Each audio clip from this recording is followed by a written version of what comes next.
This is the Believe Crew podcast, and the business is you. Being an entrepreneur, no matter what stage of the journey, requires personal growth to sustain your success and create the ultimate life of abundance. I'm Jamie White, founder of Believe Crew and your host. Join me as I interview coaches, entrepreneurs, and authors that inspire us to go where they have gone. Be inspired today to grow and be the best you.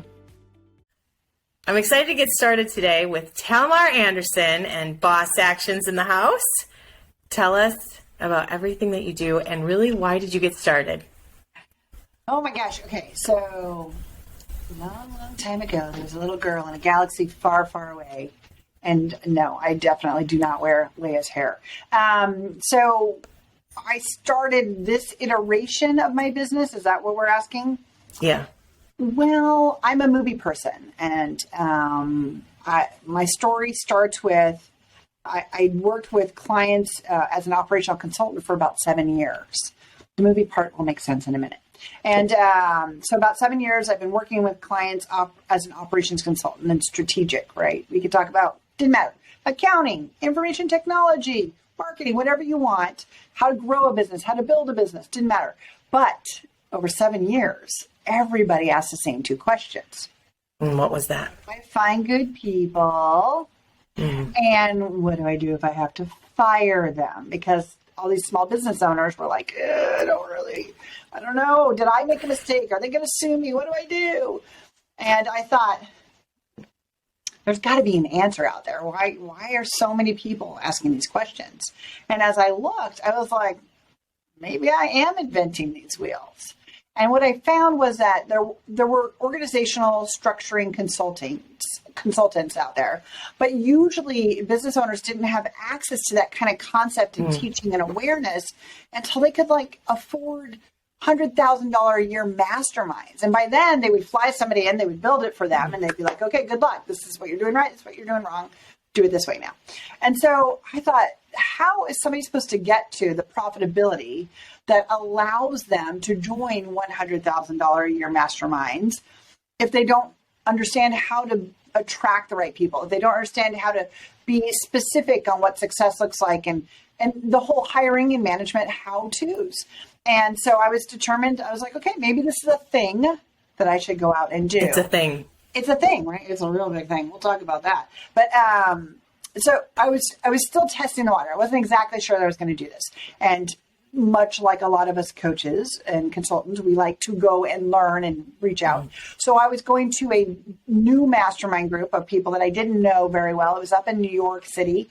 I lived in Virginia, D.C. at the time. And so I go up to this group of 75 people, and they have us all stand up and introduce ourselves. And I opened my brand new journal because, gosh, don't we all love our journals? Like you crack it open, right? Don't you love that? I feel like I've been seen. You know, right? In the new journal, you're like, I'm so ready. I'm ready to learn. I'm ready to do this. Let's do it. And I open it up and I write hiring. And I was like, wow, that means I have to tell them. So I stand up and I introduce myself. And hi, I'm Talmar Anderson, and I help small business owners understand how they can hire for their companies. And this is the movie part, right? So, in the movie where the main character is they're doing some big thing and they take a giant sword. I'm spelling that a little phonetically, wasn't it? So sword, and they stab it in the ground, and it goes kind of like this big, kind of goes out, right? Like it's all these waves out. It was like I get goosebumps every time I tell a story. I swear to gosh, right now, up and down my spine. Everybody, you could tell that everybody was like, hiring? Really? I could learn that? Is that a thing? Oh my God, girl, do I want to, I could hear their minds, understanding and processing this and curious about it. And I was like, wow, that is vastly different than when I come in and I say I'm an operations consultant. They were like, they got it. They needed it. They wanted it. And I was like, okay, this is a thing. And so that is the beginning of BossActions, which that was in 2017, the end of 2017. We officially launched at the beginning of 2018. That's amazing. So then in the end, do you help clients with one-on-one work, and how do you help them? Ooh, yes. But in my my desire to make it accessible, remember when I first started researching it, I found out that, people with money we can get the answers faster than the people without the money. So we do have versions of our program. It's called Bossification, because everything's a verb with me. Like it's action, action, action, right? We wanted to create an on-demand version because I do really, truly want to get to business owners as quickly as I can, because the sooner they can learn this process, which everybody can learn, it's just a step-by-step thing, then they can do it. And they can start to get benefits better and better as the more they practice and repeat and use this process. So I do have an on-demand version. I also have an in-person group setting where people can come and they can spend a couple of days kind of to make it a shorter learning process and really get it and do it and walk away going, holy cow, that was amazing. And then the one-on-one work is absolutely something that we do. And it's interesting because I tried to get away from it. In my head, I needed a scalable business. And this is a personal story, right? I had originally tried to launch in-person events for my previous company, Talmar Anderson, because I was a verb back then too. And so my previous company, and right 2 weeks before I launched my very first one, and it was like, this is before Airbnb. So like I had to rent this giant house and I had a caterer, like we were doing it big, right? 2 weeks before my father passed. And what that meant was I didn't get to deliver my thing. Beyond the grief part of it was just the physicality of having to be places and help family. And I wasn't in the best headspace probably for delivering. Right. And so I just had to cancel, which meant money back to everybody, deposits lost because of it was such a short time frame. And it was like a big deal. And so I had that block. Right? That idea, oh, no, it's never going to rely just on me. Again, the team concept was there before I even knew it. But I wanted scalable. I wanted things that were accessible to clients if I couldn't be in the room. Right. So I've gone back and forth with one-on-one coaching is really my answer. But yes, we do work with one-on-one clients. I wonder if what I heard you maybe saying was, even though you wanted to just scale it, you've realized that there is a power in one-on-one coaching and that your clients still want it. Well, let's be clear. There's money in one-on-one client work, right? And I don't mean it just like that. I really have come to terms with the fact that I will never get away. I will probably still deliver the VIP boss days, which is the 3-day intensive, at least some of the time myself, because being in the room with everybody getting it and the ahas, that's just so sexy, awesome fun. I love it and I want it all the time. I just want to talk about you and your team and how we can make this easier for you. That's all I want. So, but I recognize I won't do all of them all the time. And I have backup team that can step in if I need the Powerball and I need to go around the world for a month, right? And I'm sorry, I will have You've created systems around it. That's great. Yes. What I'm interested in next is what you've had to do to develop personally. And this is going maybe a little deep and vulnerable. And I'm hoping that you've done the work.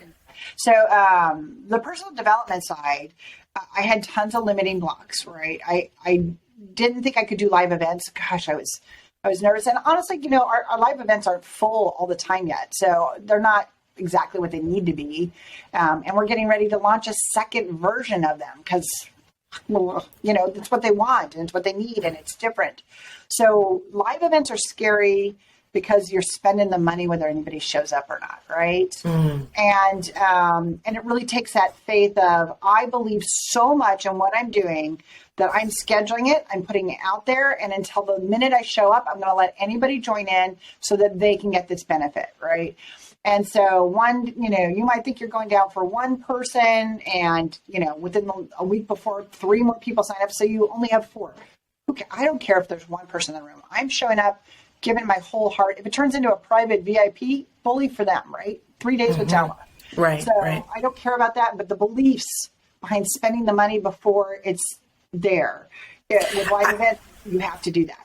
I love what you're bringing out there. And I think there are a lot of people that can connect with that. And so many don't even start because of those beliefs that hold us back. It's very scary, right? It's very scary. And I will tell you, when we first launched, there was a couple months that because we do it every 4 to 6 weeks right now. And so there were a couple months where we were like, that magically, that date just went away. Yeah. It didn't sell. Yeah. Like we weren't like, guess what? We're not there.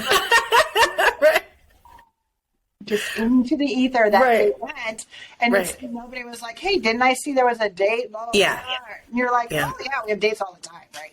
So when we first launched, we definitely, I had one where one person showed up, and I just delivered it like there was 15 people in the room, which is our maximum.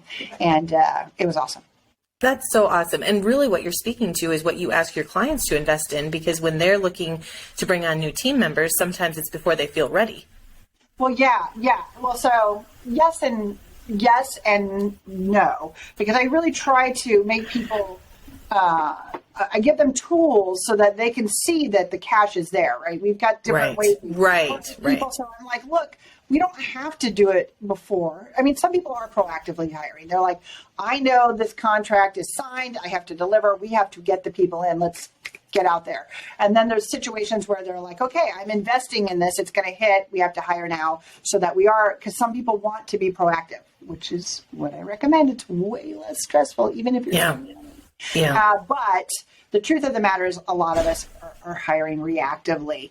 And so if we can show them that we're reacting to trending sales, trending demand, right? We're busy because the business is working, which is why we need to hire. So it's not a thing where I truly believe it's not a situation where I'm asking them to magically find money they don't have. They have it. It's just about having the faith that we're going to find the right person that's not going to waste their money. We're going to find the right person that's going to do the job and build the trust. There's a lot of emotions to get past for our clients. And they might say it's money, but we can easily prove that out. Like, you've got the money here. Put it in this line. Go backwards 3 months, and you'll see you could have covered their monthly salary. So we know the money's there. So let's talk about the trust factor, which is a huge. That's what I'm telling you, that is exactly what we are all about. Communication and building trust in the team you have. That's what we do. So I want to go back to something that you said about the limiting beliefs for yourself. How did you work through those? Oh, coaches, energy workers, acupuncture, alcohol. I use all the tools I can get my hands on. Really? It depends on the day. Some days I'm using all the tools on one day. But,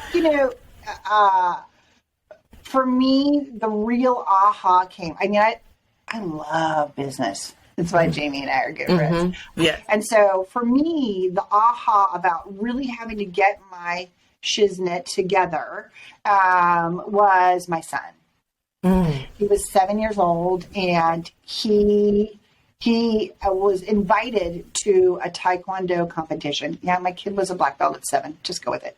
And so we were invited to a competition, but in the competition, they did rounds of 3. Like they had all these people that were just, not everybody got to do this. It was invitation, right? But they had these little groups of 3, and he goes through and he gets in 3rd. And honestly, it wasn't his best performance. So we were like, okay, you tried, right? That's all that matters. He was like, I came in last. And I was like, whoa, you did not come in last. I don't even want it. I came in last. And I was like, that's not true. And he's like, I should have done this. I should have done, the should-haves, the should-haves, the should-haves, the should-haves. And that it was just worthless. The effort and time and energy he put in was worthless because in his mind, he only saw that he came in last in that moment. And I recognized that I can say whatever I want, which has always been a philosophy, right? Whether we're a leader or a parent, we have to demonstrate. And I know that was something I would do. I could have closed 9 sales today, and I should have done 12. I could have helped somebody save an employee, and I should have done 3 more clients work. Like, I can always push myself that it could have been, should have been, would have been. And so I recognized that I had some real stuff I was demonstrating in who I was and how I acted that was going to totally affect my kid. And I was like, yep, that was my do it switch. It just so happens that all those issues also, as I worked through them, got better for my business and better for my marriage and better for my friendships and health and all that stuff. But for me, the catalyst was seeing my son not enjoying a sense of achievement. And that really bothered me. You're really connecting things for me. So I think of when my kids turn to me and they're like, Mom, you don't teach us to do this. Why are you doing that? You know, and I was like, you know what? That's a really good question. Like, yeah, like when they're, and that is something that I think about and I encourage other people to do is sometimes as parents, I feel like I'm willing to spend more on them than I am on myself, giving myself permission to spend on myself and invest in myself. But the thing is, what our kids want most is to see us doing it and modeling it so that they can believe it's possible. And that goes back to another story, which is, when I used to manage law firms before I was my own business owner. And I was thinking about being a business owner, and I got some great advice from this wonderful woman, Donna Ivy, shout out to you. And I was really worried because my son was 2 when I was starting my business. And I knew that meant not only was I working, but that meant I was networking when I wasn't working. I was really going to have to invest time and energy. And I was worried about how that would affect my young son. And Donna said, this is the perfect time. She said, right now, when they need you, they will pull on your skirt. They will cry. They will yell. They will be like, I want your attention now. You need to be there when they're teenagers. Build your business so that you can be more accessible and in the room when they're teenagers. Because when they come looking for you, if you're not there, they're not going to scream and cry and pull at your skirt. right, You're either right. there and accessible or you're not. And because family life is a big part of the decision to be a business owner, so I can be where I want, when I want, and how I want, that was really relevant. So I knew I was doing okay when one day, he must have been 4. He comes up to me and he goes, I was like, okay, but I got to go, because it was like an afternoon or an evening. And he's like, okay, are you going to a speaking or a working or something like that? Because he knew I did speaking, and somehow there was a lot of ings in that. And then he knew that sometimes I would just go network and work. And I was like, oh, it's just a working. That's adorable. Right? And he goes, oh, okay. He goes, well, I got a joke. And I'm like, so already he doesn't get it because I'm not the stage. I'm not telling it. But I was like, tell me your joke. And he tells me his joke. And I was like, okay, I'm going to tell it. Well, as it looked out, during the networking event, there was a time when I had like 5 people in a circle and we were just chatting. And I was like, wait a minute, at least 4 of them, I was pretty sure were parents. I said, my son, 4 years old, gave me a joke. Could I tell you? And it was like, they were like, of course. And I was like, okay, the apple fell from the tree and rotted or died. I don't remember. It was a horrible joke, but they all laughed because they got, That's like, hilarious. yeah, that's a great joke. I got to go home to my son and tell him everybody laughed at the joke. And he felt like he was contributing to my business, and he could see that I had had fun, and he knew how I loved doing my work. So there is something to tying your family into what you do and using them as a mirror to be a better you, to be a better person to deliver for your clients. I mean, not everybody's a parent and they're brilliant business owners. And I think that's right. It just so happens that my motivation to be a better person, my awareness that I needed to work on it, came through my child, which I think is the mirror for most parents, right? You're like, I love that. That's what I'm like. Yeah. And oftentimes I do think that entrepreneurs have a reason to develop personally, because again, there's something that gets stuck and you're like, but in life we could get stuck and it's not worth, we just can't give ourselves permission or don't feel like it's worth it to make that investment. But in business, it's like, okay, I have to get past this. Is there? I have to. And that fear, golly gum, it's just so big and pervasive, and it just creeps right back in. And so my son is going on 14. So I guess I'm on 7 years of working on this stuff. Trust me, we're still thick in all of it, right? Mel Robbins gives me permission to be okay with not being okay for a really long time. So thanks, I appreciate that. But I really, it's just a lot. And the fear, it doesn't matter how good it is. There's fear and this human condition of really just that we're just so programmed to doubt every stinking thing, right? Did you feel it as much when you were working for someone else? I think I felt it different, but definitely not as much, right? I was always in positions where I knew exactly how well the business was doing. Like I knew whether we needed to worry or not. I knew whether we had, I was always in the higher echelons of the leadership of whatever company I worked at. So I didn't have a lot of risk taking because I had bigger teams. They were already developed, right? I didn't really start a lot of companies until I started companies for myself. I would take them and improve them and build upon them and make better things, whatever we were doing. But I wasn't really a person who had started businesses until I did my own. And that was, I was okay not knowing things. I'm impatient, and that sucks. Because life is not, they don't care. Life does not care. Your clients don't care. Your bills don't care. Your family who wants to take a vacation doesn't care that you need 3 more months to just get this campaign up and running. I want it now. And that's the constant lesson. I mean, if there's a wall that I am banging my head against all the time, it's how do I make this faster? How do I get to the result faster? And learning to step back and just be like, I'm where I'm supposed to be. Right. Doing everything right. Oh, it sucks. I'm like, woosah, I do all my meditations. I rub all my rocks, right? Like I am very woo, but it's always, okay, I have to, the same lessons over and over again, right? Isn't that the worst part? Yeah. Like the same lessons over and over again. So when you're working with your clients, yes. Do you find that is there a number, like when you get to a certain number in business or a certain place where some of these things don't hit anymore, or is it just different? Absolutely not. No, it doesn't matter whether I'm talking to a client that has 25 million in revenue or 25,000 in revenue, although I probably don't have a lot of those clients right now. It's the same thing. What if it doesn't work out? What if I fall on my face? What if I can't deliver on what I say? What if I'm not worthy? The one that comes up later is worthy of success, right? We have worth issues early on, but it's very different. It's as we start to hit that success, that's when that worthy one starts to, the imposter syndrome and all these things really start to come back at us because success comes and we're like, I still feel like the same person that was freaking out a minute ago, right? And so that one changes, I think, as you get more success and you achieve more. But I find it, we all have the same words, exact same peers. So when you said that about the worthy and the success, I felt that like where it doesn't, I mean, that was the experience that I saw in people that had multi-millions, that they were still stuck maybe at the dream from 18 and hadn't really upgraded to the, to the next level.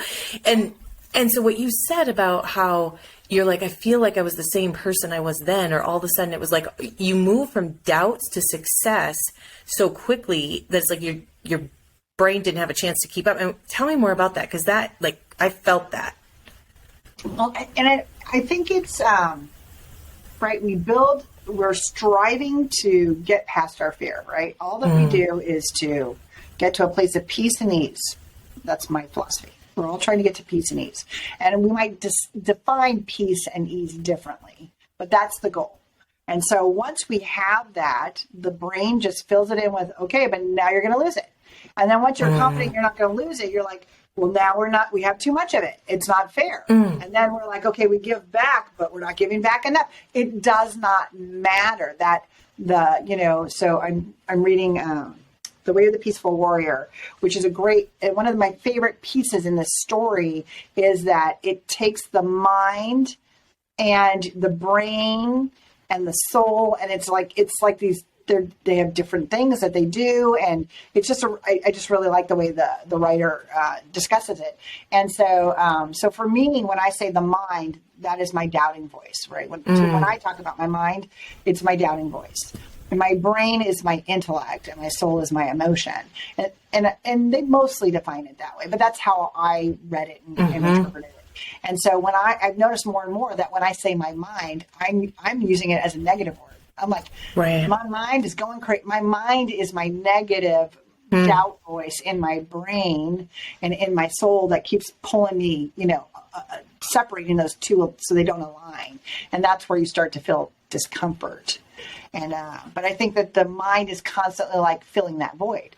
If we can get some peace and ease, then it's like, nope, that's not right. We got to fill it up. And so it's up to us to learn how to be whole in that newness, which is, it's new. So how do you feel? Right. It's a new, getting comfortable with the uncomfortable, like, right.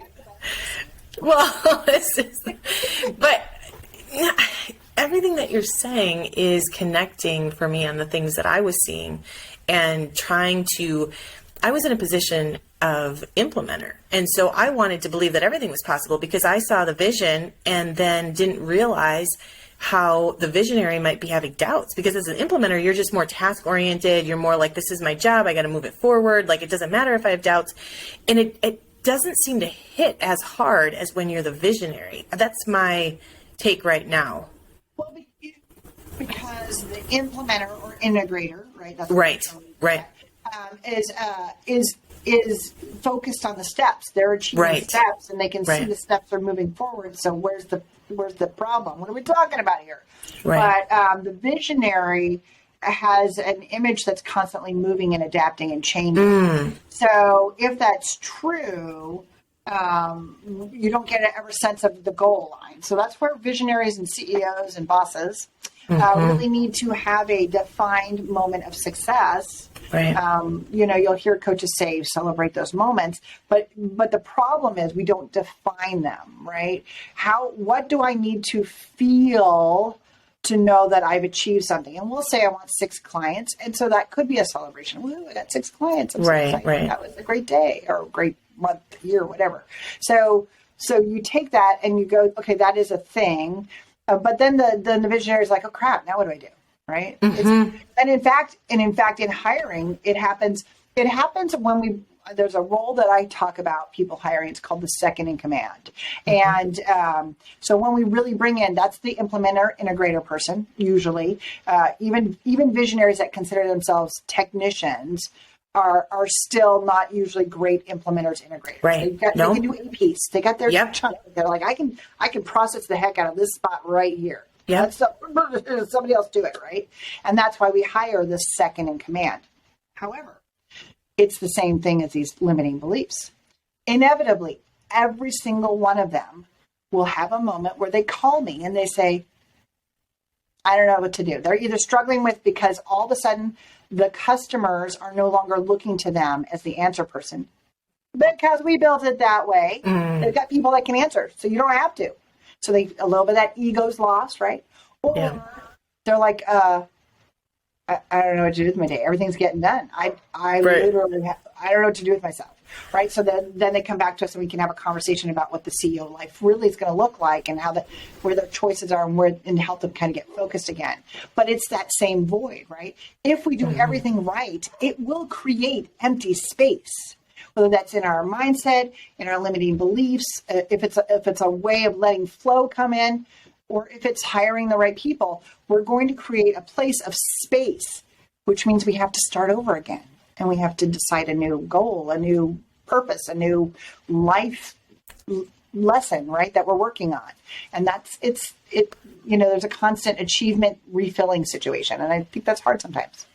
I love all the truth that you've been sharing, and it feels like I should say truth bombs when it comes from this direction. Yeah. And I love it, of course. And sometimes I have a list of questions that I work from, but I'm wondering if there's anything else that comes to mind for you. I think, with regard to limiting beliefs. And so, everybody has to do it their own way. And whether that's, everybody talks about taking the time to meditate or journal or pray or exercise. Let me be clear. We're all using those different things for the same thing. And I believe what we really need to get to is an understanding that space is the big goal, which is kind of what we've been talking about, right? Yeah. So you are successful when you have space, and it starts by getting space on your calendar, right? I have an hour or two where I'm not stressed and I don't have to work and I get to just think. I love that. I love that. 3 times this week, I made it to the gym, right? That's space. And yes, we're going to check off that we did a healthy thing, but let's be clear, that's good for the soul and the mind and all the things. That's giving us space. Space is what we're looking to achieve. And that's where we'll find peace and ease. And I think that as we hit those achievements, the space is there. And instead of letting ourselves be in that, we have a tendency to go, what can I fill it with? What can I worry about? What can I stress? Right. So do you feel like that's a moment where there's this, I'm okay with being and just being instead of feeling like I have to do. I still have value even if I'm just in space. Oh yeah, girl. Yeah. I remember working through that one. Yeah. There's value in me. I am still a contributing member of society, the universe, humankind, whatever you think about, by just being in this moment. And I'm, I've said this before, I'm convinced my husband was sent to me as a guide to learn presence of moment. He's really good about pointing out sunrises and sunsets. Not that I wouldn't be like, yeah, that's great while I'm driving down the road to 8 o'clock. Right. But he'd be like, no, come look at this. And I'd be like, I would not have seen it. I wouldn't. I would have been in the peripheral. I'd have been like, oh yeah, the sun is gorgeous and I'm grateful for another day. Keep moving. But instead of like, holy cow, can you believe the color of those clouds and the trees? It looks like there's a blue disco light out here, whatever we're seeing in that moment. And so I've been gifted with people in my life that help me remember be in the moment, right? And it's up to me to decide to do it or not. I can easily go, nope, don't have time. Right. And that's when I turn into that person. And so that's the thing I've been being present, being in the moment, being okay with not doing. My best friend calls me hyper efficient. It sounds like a good word to me. I love that. Tell me. Hyper efficient is if you're going up the stairs, you should have 3 things in your hand. 100%. Yeah.